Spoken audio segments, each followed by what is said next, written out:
Good morning, Twin Cities, and welcome to your Sunday. Welcome to Reckoning with Real Estate, a show about the American dream and building a better real estate company. I'm Paige Kale. I'm here with Ben Feldman with Active Insurance Solutions. And our last episode, if you tuned in, we talked about the importance of if you need to file a homeowner's insurance claim, to contact your agent and talk about if that would be wise to do so, depending on the value of the claim. It could impact future premiums. So this episode, we're going to talk a little bit about minimum deductibles. We'll talk about insurance add-ons that people might want to consider when buying a home, or even if you're an existing homeowner, you might want to talk to your agent about adding on some of these coverages. And Ben, why don't we start with minimum deductibles and roofs? Yeah. So one thing that's one of the changes happening in Minnesota with all the frequency of roof claims and hail damage is that carriers are starting to add mandatory minimum deductibles, either for any type of loss or specifically for wind and hail. So if you look at your policy, sometimes the all perils deductible, which is going to be water, fire, theft, any other loss other than wind and hail, will sometimes have a requirement of $5,000 based on the home size, but then there could be a separate requirement for wind and hail deductible, which might be $10,000, or it'll say 1% of the dwelling coverage. And so it's important you recognize that, because not only if you're shopping around, it'll be on the quotes you're getting, but also on your renewals. If you're with the same carrier, like Nationwide is one carrier who just changed from having no minimum deductibles, that every renewal that came through, starting on all renewals, everything changed to a 1% wind and hail, which, 1% on a $500,000 home is $5,000. And how do they get the value? Is it just the assessed value, or what? Yeah, the dwelling coverage number we're talking about, where it's a percentage of, is the reconstruction value of the home. So gotcha. If the reconstruction $750,000 on your policy for your house, and you're with Nationwide, and they changed mandatory, you need 1% for wind and hail deductible, you'd have $7,500 wind and hail deductible for any hail damage loss. So just so our listeners know, and correct me if I'm wrong, generally speaking, the replacement cost, like how much it's going to cost if your house burns to the ground and you have to rebuild it, is generally going to be higher than what your assessed value is or what the market value is. Is that a correct statement? That is correct. Land value is the one thing. If you're in Edina, or heart of Edina, and you have a small parcel or property on a really valuable piece of land, that's one thing where the assessed or purchase value is going to be the other way around. But if you look at the market value of your home on the county website without land value included, that's where, yes, that number is typically going to be less than replacement cost new, which is how you insure your home, and that's how your lender wants you to insure your property. So I have a follow-up question, and this kind of relates to, it's just I get curious. How many total losses have you covered during your time as an insurance agent? Yeah, I've had 3 fires in the last decade, like notable fires. Okay. One was a total loss of a detached structure, a detached garage, but I've had one home total loss, and I had another fire loss that wasn't total, but it was $1 million claim.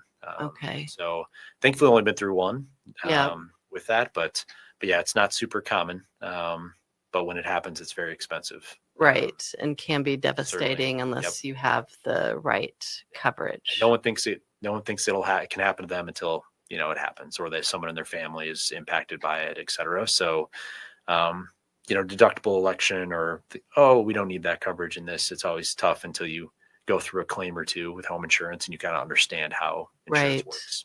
Right.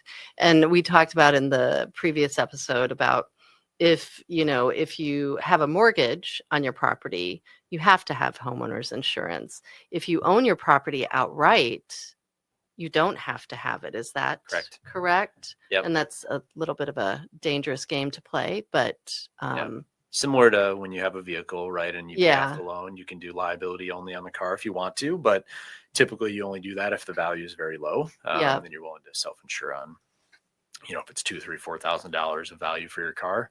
lot of people when the loan's paid off. On a home though, if you're rolling the dice on, on that, it's a little bit different. Most homes cost more than a couple $1,000s. So it's still very uncommon for people to, unless you're talking about a pretty small cash purchase, typically out, very tiny building. Maybe it's run down or super old or has condition issues. Most people are going to retain a policy on those properties. Yeah. Which is wise. Yes.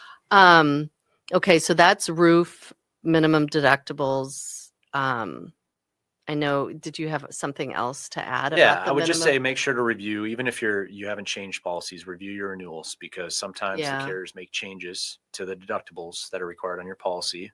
And if you don't read the cover pages on the renewal docs you're getting, or your agent doesn't talk to you about it, changes can happen. And so you don't want to be surprised. It's important to review your renewal documents and look for those notices, because carriers are making changes. It's very last year or two, especially, there's been a lot of changes with deductibles and also how your roof is covered, which I'll get into next. Okay. And it's probably not a bad idea for folks to just set up an annual review on an ongoing basis with their insurance agent. Right. To kind of talk through these things. Yeah. And I would say for the most part, agencies do their best to have like a built out process in place for that. The best thing you can do though is when you get your renewal documents, if you want to review it or have a conversation, your agent should be available for you. So like you should have a relationship where you can reach out and have a 15-minute call even to have that conversation. And so I always say that when our clients show that they're interested and want to have a dialogue, those are the dialogues we want to have happen. It's tough for us, when we offer annual reviews or send out emails to set up review calls, very few people respond. And so just in general, they usually don't want to have a conversation. So if you're, it's important for you as a homeowner to also review your documents and then set up conversations with your agent to have that discussion to make sure the dialogue happens. Because I imagine you would much rather have these proactive conversations than have the conversations on the back end when there's some sort of loss and they're like, what do you mean I didn't have this, this coverage? And so once a year, it's good to review those, set up a call, have a conversation with your agents. It takes 10, 15 minutes to do that. And just make sure you have a good understanding of any relevant changes that you need to be aware of. Yeah. Cause like any other big industry, cause I could say this with the real estate industry too, it's constantly changing and evolving. What was true last year or 5 years ago may not be true today or next year. So I think that's a really good bit of advice to reach out to your insurance agent and review your coverage once a year and look at how it's changing. And so you wanted to add something about the roof coverage? Yeah. So kind of with the profitability challenges of hail claims and replacement of roofs since over the last several years in Minnesota, carriers changed their deductible requirements to make people self-insure a little bit more on a potential wind and hail loss or hail damage. When you say self-insure, that translates to people carrying more of the cost. Yes, higher deductible. So when I say self-insure, it means you're having to carry a higher deductible. So you're putting some money into not just the carrier in the event you make a claim. So that's becoming more common just as home insurance premiums have gone up. People are choosing higher deductibles anyways because their premiums are so high and expensive that it's one way to cope with paying those premiums is be willing to pay out of pocket more if you do have a loss. And so that's a trend that we've seen. The one thing I was going to add so with the roof is that reviewing your documents or having a conversation with your agent about your roof coverage is important because over the last couple of years, in addition to the deductible changes, carriers are also changing how they cover your roof in the event of a loss. So in the past, it's been replacement cost. You have damage on your roof. It's 15 years old. They're going to pay the labor and materials to replace it, less your deductible, full replacement cost at any age. And then in the last or a few years ago, it went to if it's under 50 or if it's under 15 years old, they'll do that. Or if it's under 10, and then they sometimes start changing it or backing it down. The new common trend that you're seeing with a lot of companies is that they call it, you have replacement cost, which you can still get typically under 10 years old on a roof. You should be able to get replacement cost coverage, 100% payout in the event of a loss with most providers. Under 10 years or younger? Or newer. Yeah, I guess once you go to year 11 with most providers, you're going to get something where they call it a roof payment schedule. And if you look in your policy documents, it's a grid. It says type of roof shingle. So if it's wood shake or rubber or asphalt shingle, whatever it might be, and it has age on the left down to like 30 years, and then it has a percentage payout that you're going to get in the event of a claim for your roof for the roof if you have a loss. So if you have a 15-year-old roof, it's asphalt shingle, it'll probably say like 60, 62 or 60% or something like that. And so is that after your deductible? So it's before deductible. So they're going to give you 62% of replacement cost less your wind and hail deductible. So if your roof is going to cost $20,000 to replace, and your wind and hail deductible is say $5,000, and you have a payment schedule on your policy for 60. Let's do easy math here. So I know I was. Let's say 75%. It's at 75% payout, right? So 7,500. Is that right? So you would have 20,000. 15. 75% of that is 15,000 you're eligible for, but then you have to take off your deductible. So you take the eligible 15,000 less your $5K deductible, you're getting 10 grand to replace that $20,000 roof. And then out of pocket for you is it's going to be 10 $10,000. grand. Yep. And so if you had full replacement cost, you'd be getting 15,000 because you're still taking off your $5K deductible. Sure. But if the roof's 25 years old, that percentage payout might be like 25%, 30%. It really starts to drop down at the end of the life.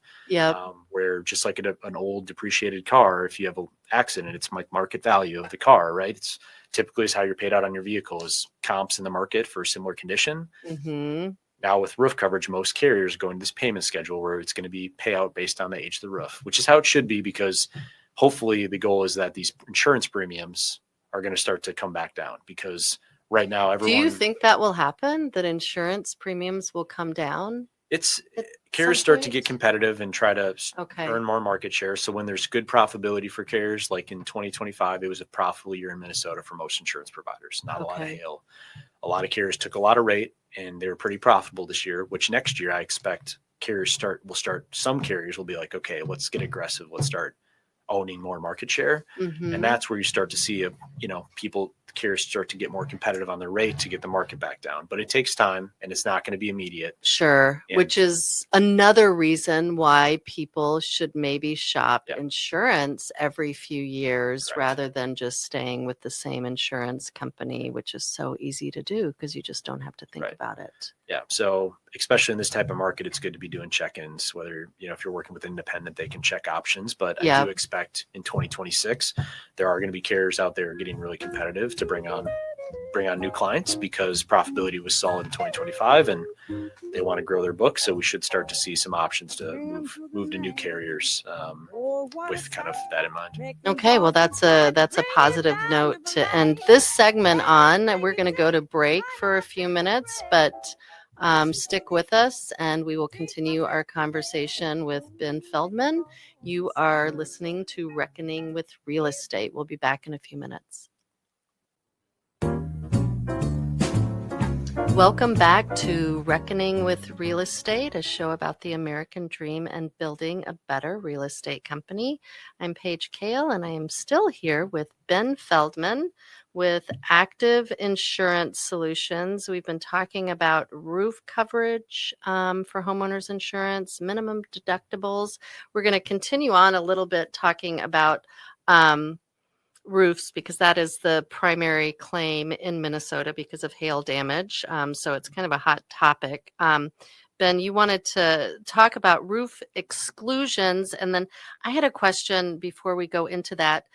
The difference between class 3 shingles and class 4 shingles, my understanding is the class 4 shingles, you can get a better rate on your homeowner's insurance if you have. I don't even really know the difference. Let's just start there. What's the difference? Yeah, I wouldn't say I'm a roofing expert. We have good partners who who obviously interact with our clients and doing inspections and things prior to making a claim. We typically always have our, roofing partners go out to say, hey, before we open a claim, for the reasons we talked about, can you go inspect and see if there's damage and all that? One of the things, if you get an approved claim, you're replacing your roof, is the class of hail resistant class of shingle that you're going to use to replace it. Typically, the carrier nowadays, any new roof you're putting on is going to be class 3 by default, almost all the time, from what I understand and talking with our partners.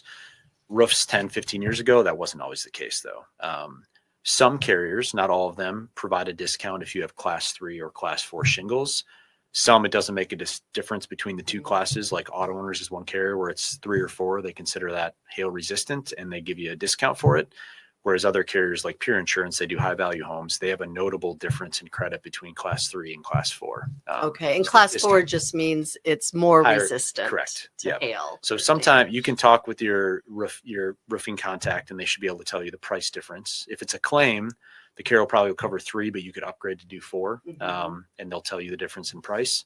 But what I would tell you is that for the average homeowner, first-time homeowner, this isn't probably the difference between 3 and 4. They're not going to probably see enough premium savings. Okay. 3 is default. To go to 4 for the average homeowner probably doesn't make sense. Where it really starts to benefit you is if as the roof ages over time, as it gets to 10, 15, 20 years old, that's where with the carriers who offer discounts, typically the higher class shingle is more valuable because it's more hail resistant, whereas a brand new roof 3 or 4 is pretty resistant. I think it's longevity of kind of like the biggest discounts we've seen are 10 to 20-year-old roofs with class 4 versus class 3.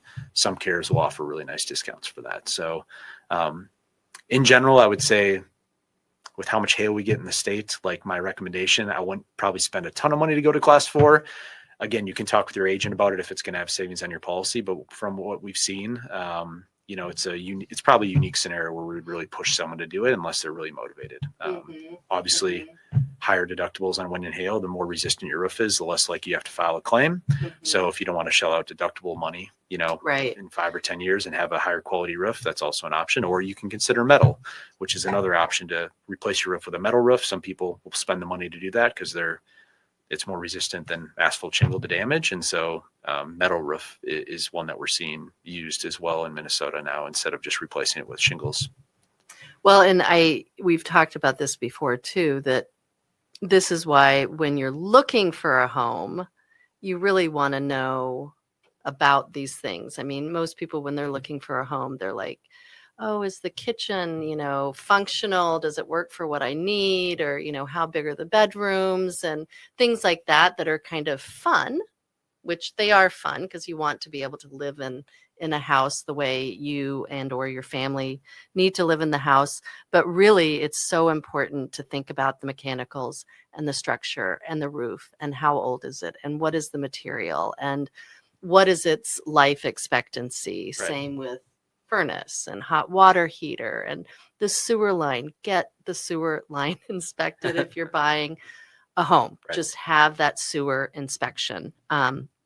So let's talk about then roof exclusions, which is a new term for me. So what are roof exclusions? So in the event that you're purchasing a home or your existing home, you're trying to insure a property that has a really old roof, or it has,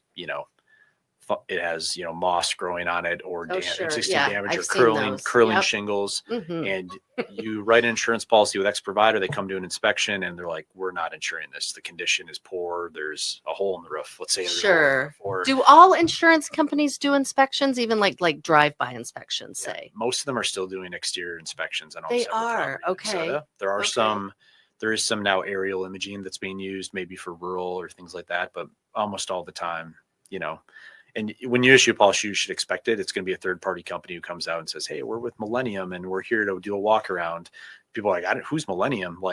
We never get notified of these. And the agent doesn't know the timing of it either, but it is disclosed in the application that you sign and things. Okay. They're going to conduct an inspection. It might be a third party. So most people, if the agents aren't mentioning it, obviously they get surprised and they're like, I'm not letting you do my, property. And but it is a normal process every time you change insurance to go through that. But the roof exclusion thing that I mentioned, there are some carriers, not many, but some carriers who will offer to put an exclusion on the roof if the condition's really poor, it's super old, and you can't get a carrier to stay on it.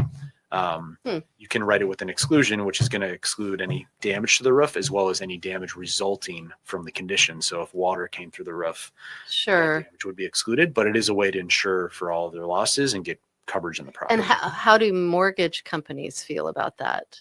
They typically aren't going to know if the roof is excluded or not. It's in what's provided to them. It's probably not something that flags. Although another topic is this whole actual cash value roof coverage thing is becoming an issue with underwriting with loan officers. So maybe Matt, who I know has been on the show, could probably talk with you about that. But in general, if you have an exclusion on your policy, it's probably not going to come up in discussion from a loan perspective on a new purchase. Just there's a lot of different scenarios there, but in this case, if you had an exclusion, the idea would be that you're going to replace the roof soon, Right.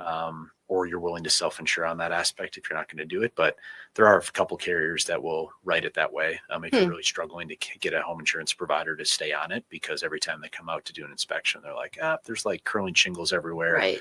and we can't stay on this. That's one way that you can go. And are there other exclusions with homeowners insurance, or is that the main one that you see? I mean, I guess as far as exclusions of trying to think of other examples, like sometimes you could have a water damage limitation on like how much water damage payout they would give you on a property. That's not very common. Yeah. But like depending on like investment properties or rental properties you have, sometimes they limit the amount of payout for certain categories of coverage, water being one that they might. I guess I'm thinking like more, what if the siding isn't in good condition, or I don't know. Less of a risk just because like water getting in through the siding is probably, the roof is obviously the gravity and main all. risk with like water coming in through the roof versus siding or anything else. So we don't see it a ton other places as far as exclusions on the policy goes, but some of the supplemental coverages you can add, technically all those items are excluded unless endorsed on the policy. Ooh, let's talk so maybe about that can transition into that. Let's talk about the add-ons to homeowners insurance. So endorsements we call them endorsements, are like additional coverage you can endorse or add on to your policy. Your agent would oftentimes be recommending or including these in your proposal, even without you requesting them. If they're doing a good job, they should be hopefully recommending some to you. Some of the most common ones, which we hit on an earlier episode, was water, sewer, and backup coverage. That's one of the more common that you want to make sure you have to cover a sewage backup or water backup in the basement, and any damage resulting from that. We've talked about service line coverage as well in a prior episode, the sewer line from the street to the house. And if that collapses or needs to be excavated, having coverage on your policy for that as an add-on that's available, or an endorsement. Other common ones are like home system protection or equipment breakdown. If you have a power surge in your furnace, implodes, or there's an explosion that isn't normal wear and tear, you can include that on your policy as well. It's not super common loss, but it is something you can add for that type of like rare occurrence where you have a system in the home malfunction and no longer operate properly. You can also add on like, what was some of the home cyber protection is a new one that's being commonly offered now by carriers, where if you have ransom or someone hacks your computer and your bank accounts and they're requiring you to unlock your device, you need to transfer money or something like that, you're seeing cyber become an included offering for home insurance policies now. So something to discuss with your agent to see if your carrier offers coverage, but it is something that we're seeing more and more in the digital age is cyber risk and exposure for even for the average person. And then like identity fraud protection is available. There's a whole list of other increased limits and things you can add, and that's really working with your agent of scheduling jewelry or firearms or special property you want at an agreed value, all sorts of other elective options. And that's really just your agent kind of talking with you about your situation and the property you have in the home and what might be relevant for you. So the bottom line is talk to your agent, ask the questions. Hopefully your agent is giving you the information you need to make an informed decision. When you're buying a house, know kind of the age of these things and know that, you might have some insurance risk if the roof is super old or if the sewer line hasn't been inspected or things like that. To wrap up the show, and I was also going to say, just kind of reiterate, we've talked about this before on previous episodes, but just the importance of when you're looking to buy a home or sell a home or get homeowners insurance or get a mortgage, just talk to somebody local. I think that's the best bit of advice. Somebody where where they where they live. No, you can eyeball to eyeball. They're going to pick up the phone. You're going to talk to the same person, or at least maybe a couple different people, so you're not having to kind of re-explain things to the 1-800 person who happens to answer the phone. I think that's so important when you're kind of making one of the biggest financial decisions of your life. And then to end the show, I'm just curious. You had mentioned that you work with, so you're a broker, an insurance broker, so you work with a lot of different companies. And you said you work with about 20 companies. Are they the big ones sometimes, or are they smaller ones, a mix? Yeah. So a lot of it's a mix. I mean, a lot of the carriers we write with, you probably have heard of, but there's independent agents work with like, AAA, Auto Owners, Safeco, Travelers, Nationwide. They sell Okay. through independents. Yeah. And then there's captive agencies like State Farm and Farmers, where they just have their dedicated agents and they only sell their one individual product typically. Okay. And so there's captive and independent, and we're an independent agency. So more options. Yeah, more options Our are slogan is more always. options, less hassle. And remind people where they can find you quick. www.aisolutionsmn.com. Ben Feldman. You can Okay. Google me too. Okay. Well, Ben, thanks so much for taking the time to be here, and thanks for being a sponsor of Reckoning with Real Estate. I'm Paige Kale with the Real Estate Collaborative, and we hope to see you next Sunday. Take my breath away, oh, wrecking ball, you still show every